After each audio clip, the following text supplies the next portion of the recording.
Hello, welcome to my video series discussing a secondary world of mine and the creatures therein. Arthurome is a high fantasy setting that I've been working on for a long time. I've been eager to discuss the world, and so these videos serve as an ideal space to talk about some of the visual components of the setting that I hope you will find interesting. In today's video, I'm going to be talking about the Aswang inherent to my setting, their design, their denominations, my personal developmental process, and the role of the Aswang within the story of the world. The Aswang are a grouping of vampiric werebeasts and cannibalistic, human-like shapeshifters from Filipino folklore. They are the subject of numerous myths and stories local to Filipino folklore, with their depictions often changing to suit the narrative that they are tied to. The general understanding of Aswang is that they are demons or malevolent spirits that persist in the world to perform purely evil acts. They are the most terrifying monster in Filipino myth, and are often treated as direct opponents to their culture and values. The Aswang have many named denominations, such as the vampiric Mandirugo, the viscera-sucking Manananggal, the bird-like Wakwak, the elephantine Sigbin, and the forest witch Bacolod. They are known to use these different forms to stalk and murder village folk, namely women and children. Aswang are wonderfully diverse creatures, with some of their depictions being the kind of wonderful weirdness that I am drawn to in a lot of my own work. Of their denominations, I am particularly drawn to the Manananggal. It is described to appear humanoid, resembling an ordinary person by day, where it lives among unassuming village folk. However, once the sun sets, the humanoid form distorts, with the creature's upper half breaking off from the hip, growing wings, and taking flight. The creature is known to fly through the woodland at night with its entrails hanging from its upended abdomen. It will descend on any vulnerable travellers and drink their blood through an extended proboscis in place of an ordinary tongue. This creature's description is so wonderfully strange and can be interpreted in so many different ways. I've tackled designing a Manananggal a couple of times over the years, to some success. My previous iterations of the creature are suitably strange and explorative, though they definitely show their age, and don't really hold up to my current standard of work. That said, looking back at these designs of the Manananggal, I can see some of the design sensibilities that I often default to out of enjoyment, and so, for today's video, these will serve as a rough basis for my next iteration on the Manananggal Aswang. With that in mind, let's get into the design process. To begin with, I should first establish where the Aswang exist within the context of Arthurome. The Manananggal are a denomination of vampire, creatures that belong to a magic system inherent to the setting called ethereal spirits. Ethereal spirits are manifestations of nature that appear in response to the actions of mortal people, either to help or to hinder them. There are two main denominations of vampire, namely the lesser vampire and dread vampire. For more information on these creatures, there is a link in the description to one of my videos talking all about these creatures in more detail. That aside, what's important to understand for this video is that vampires are heavily tied to people's physical health. Lesser vampires manifest to help influence a person's physical health in subtle ways, steering them away from self-destructive habits. Dread vampires work rather differently. Instead of helping people, they punish overindulgence that comes at the expense of others. They will haunt gluttonous lords of vast kingdoms, or curse violent warlords that win conflicts through famine and persecution of the masses. This is the nature of vampires in Arthrome, and while Aswang serve a very different role, the fact that they are related meant that when it came to designing the Aswang, its appearance would be heavily informed by my vampires. I often find that when I start a new project like this, I try to establish a set of core principles that the design must adhere to. For the Aswang, I knew that it had to be informed by the description of the Manananggal. It needed to be capable of flight, possess an extended proboscis for sucking blood, and resemble the detached upper half of a humanoid figure. Since they are also a branch of vampire and form of ethereal spirit, they needed to follow the same design language, but with clear differences to make them distinctive. After all, I want to avoid the two creatures being immediately confused for one another.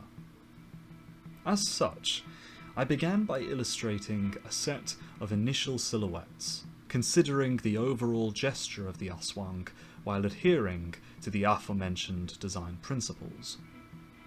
These silhouettes are really just some loose experimentations, where I'm not only thinking about the proportionality of the Aswang, but also the mood in its design.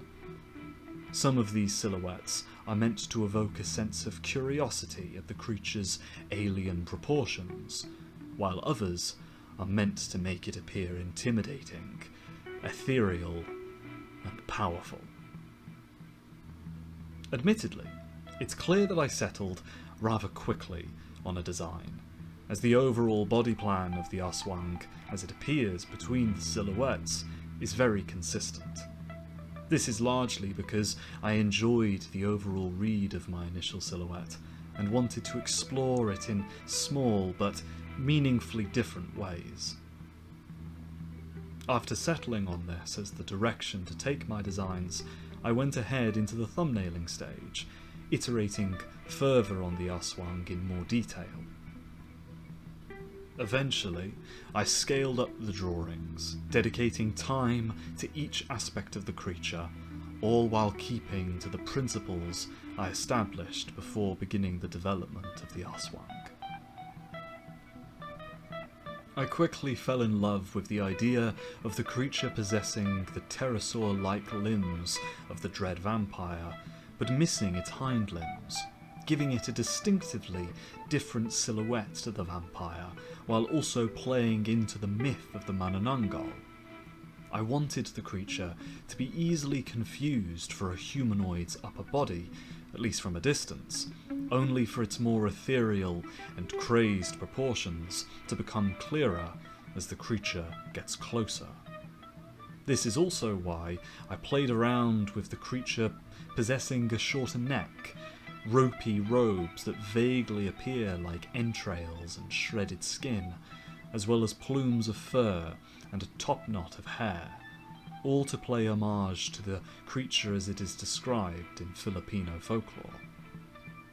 Without saying too much, the Aswang in this setting is a ruined form of vampire, and so distorting my original vampire's proportions was not only a lot of fun, but is also thematically consistent. To keep the creatures distinct, I've introduced some unique qualities to the Aswang that I felt could have worked for the vampire's design, but are ultimately more valuable here. For instance, a lot of my thumbnails play around with masks that my vampires tend to wear. In place of a traditional mask framing the teeth, I gave the Aswang a hyperextended mask as a nod to the tongue-like proboscis that the Manananggal uses to suck blood. In some cases, this mask shape resembles the head of a bird or blood-sucking insects like mosquitoes. Once again, this works on a thematic level and plays into the folklore, but it also makes the Aswang appear weedier and less dignified than its vampire counterpart. Ultimately, the iteration for this creature was a lot of fun. There were a lot of small considerations that I went through that have contributed to a set of designs that I feel are pretty distinctive and honour the myth of the creatures as they are described. With that said, I think now is a good time to speak in more detail about the Aswangs and their denominations, starting with the lesser of their variants, the Aswang Pursuer.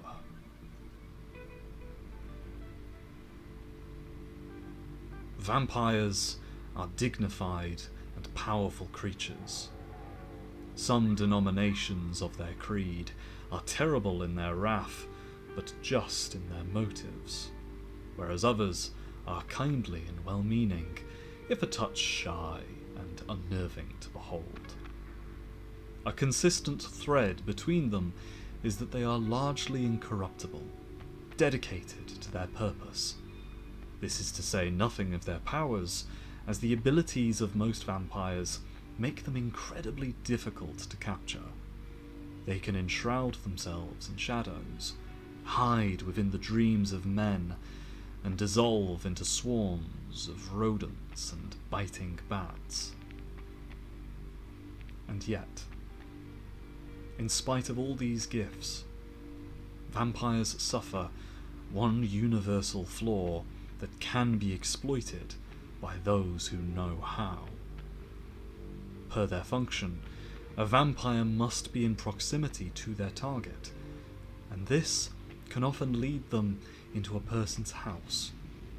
Dread vampires in particular occupy a dwelling for extended periods of time, and it's this that can ultimately spell their doom. It is the unfortunate consequence of organisations like the Hunters Guild that as the understanding of these unspoken laws becomes common knowledge, people become aware of the variables that would prompt an ethereal spirit to manifest.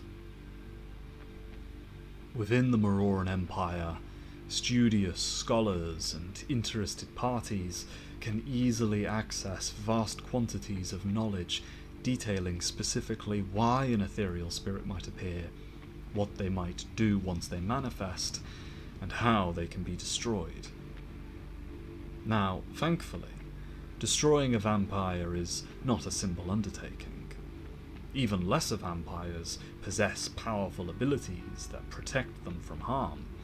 However, these resistances only protect them from obvious threats. Alas, those who would choose to harm a lesser vampire are rarely ever mundane. It has become a growing concern of the Hunters Guild, as cases have arisen where powerful households and wizards of the Mad God and servants of fellow First Causes have intentionally incited a vampire to manifest, before luring the creature into their dwellings, only to entrap it with powerful magics. Southern pyromancers, Mohedi communes, and Pezirai witches are known to enchant their homes with binding spells, gifted to them by dark patrons that are powerful enough to strip away a spirit's nature and leave them open to influence. Followers of these dark paths will often target lesser vampires, given that they are more common than their dread counterparts and are far more unsuspecting creatures, happy enough to willfully walk into danger if it meets out their purpose, only to become entrapped. They will shrive away all of the vampire's good intentions, reducing them into a husk that can be easily controlled. To the men of the South, These creatures are known as the Aswang, the Hectoracti of the Wolds. They are menacing creatures that retain all of the powers that the vampire itself had possessed, with some slight amendments made to suit their masters. They are an abomination, a twisted and malformed spirit, corrupted into servitude of dark forces.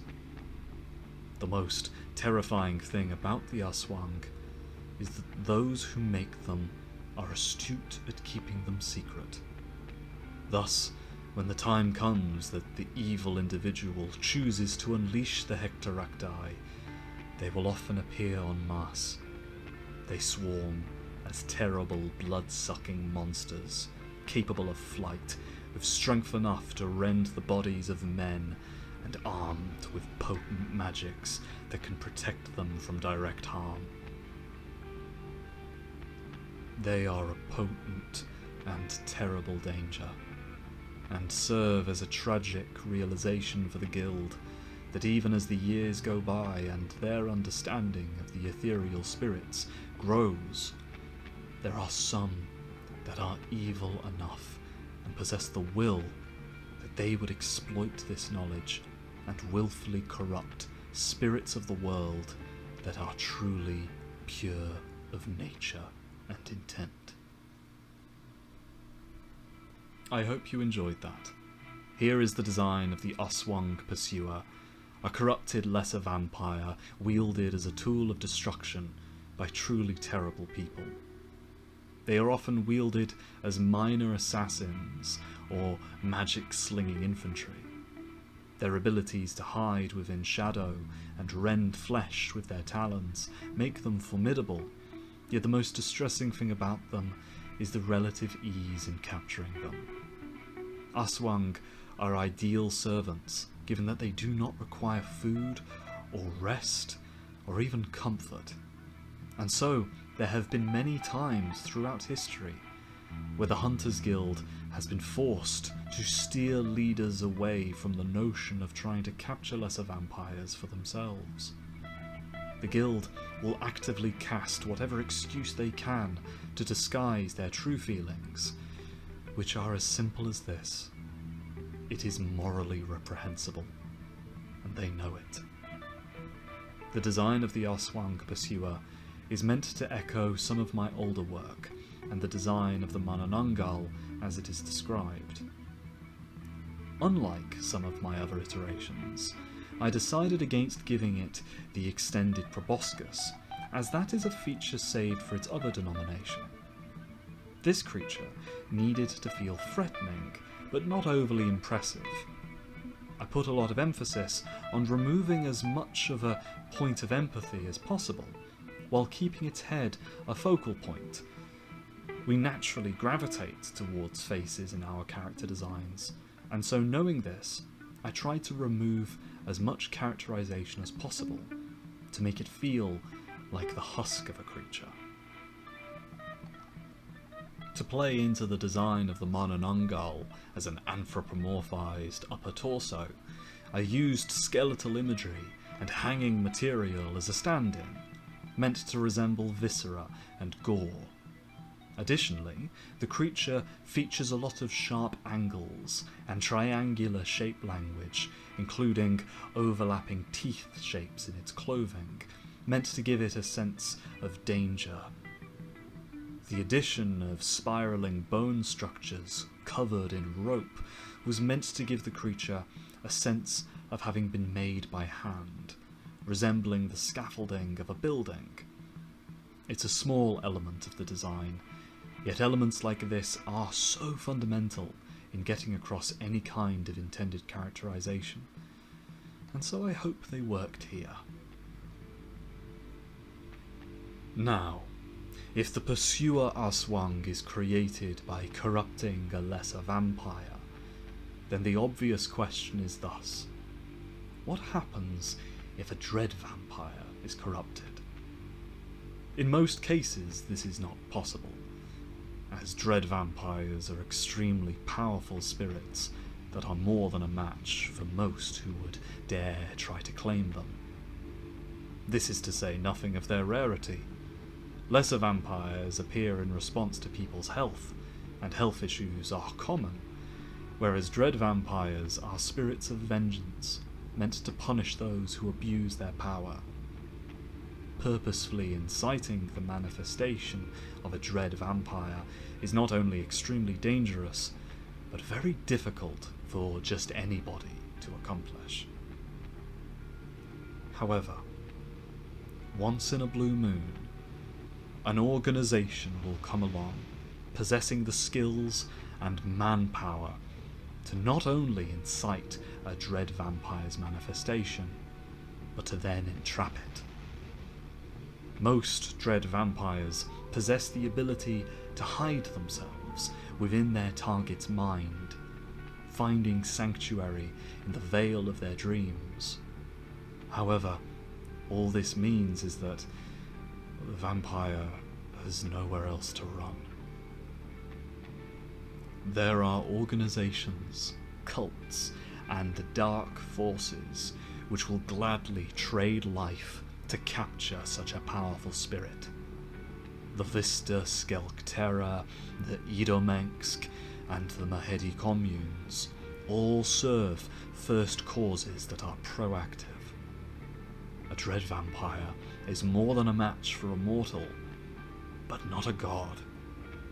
Should Ignoval, the Terrophane killer himself, walk the world, or Mode, master of the bloody curse and king of Maypoles, will it be so, then they will confront a dread vampire, and they will break it over their knee. Once a dread vampire has been enslaved, after much great effort and sacrifice, they will transform, corrupted into a new shape.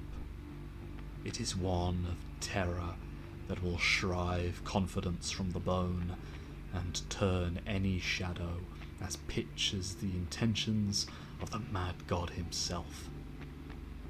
These beings are Aswang Flares. When House Agarn ordered the purge of the Mohedi communes, the armies of mankind met fiercer resistance than they might have ever anticipated. As the commune maypoles opened and enslaved Aswang Flayers were loosed, these creatures carved a bloody swath, armed with ruinous sickles and terrible supernatural powers far beyond what any infantryman might stand against. This was the first time the Maroran had ever encountered an Aswang, and so the Emperor enlisted the support of the Hunters Guild. Yet by the time the Guild's warriors overcame the Children of Mode, they were fighting in swamps of viscera, with the trees about them disgraced with hanging flesh, blowing in the wind like standards of a foul kingdom. I hope you enjoyed that. The Aswang Flare was such a fun design to work on, as it marries a lot of elements that I had considered using for an alternate vampire design, except here they are used for a clearly distinctive looking creature that is similar to my vampires, but ultimately different. The Flare leans into a lot more horror elements, with added gore and imagery of vaguely human anatomy, affixed with ritualistic arrangements of wood and bone, building on the scaffolding theme I talked about with the Aswang Pursuer. Additionally, I wanted the design to feel more complete next to the Aswang Pursuer, given that this is a much more powerful creature. As such, the Aswang Flare sports a mask, giving it a greater sense of focus and personality. The mask possesses the extended mosquito-like beak, playing into the description of the Aswang as they appear in folklore, sucking blood through a snaking tongue lined with teeth. The design is nonsensical, but in a way that is consistent, suiting the nature of the Aswang as a creature that has been seized by dark forces and turned to evil. And so here are the finished drawings of my Aswang. Very quickly, there are some small design notes present in these designs that I'd like to elaborate on. With both designs, I wanted to play into the aspects of the Manananggal that are interesting to me. It's described as such a peculiar monster that can be interpreted in so many different ways, that even within my own body of work, there is variation. That said, when it came to applying it to my own setting, I knew it had to balance the folklore with the design principles of ethereal spirits, and my previous iterations on vampires. Ultimately, I feel this was successful, though I'd be curious to know what you think. I got a lot of fun comments back during my vampire video, with one in particular mentioning mosquitoes as a point of reference that I could use. It was such a fun idea, yet I was unsure about applying it to the vampires in case of breaking their silhouette. As such, when I decided to tackle the Aswang again, the beaky appearance fit perfectly, lending the creature such a peculiar appearance. Ultimately, this was a creature I was super excited to tackle, as the Manananggal is so odd and fun, not to mention it's something I've drawn a few times before, serving as the perfect opportunity to improve on my design and see how far my work has come. Anyway, that's all for my Aswang redesign for the time being. As with many of my videos, I hope to come back to these designs at some point to illustrate some of the named Aswang characters, such as Vistro Haikia, the daughter of Ignoval, a champion of the assassins of the Vistra Skelpterra. This would serve as a wonderful opportunity to visualise another of the major factions within the setting of Artheron. That said, thank you for watching. For those who don't know, I make these videos each week, and while it's certainly a lot of work, it's made really easy thanks to all the incredible support and the really heartwarming interactions that I've had with folks that are simply taking an interest in world building. I sincerely hope that you enjoy these videos. As I'm sure is the case for many artists, any kind of feedback goes a long way to make the process worth it, so I couldn't be more grateful. If you have any suggestions or requests of things you'd like me to draw, you can leave me a note in the comments down below. Thank you, and see you in the next one.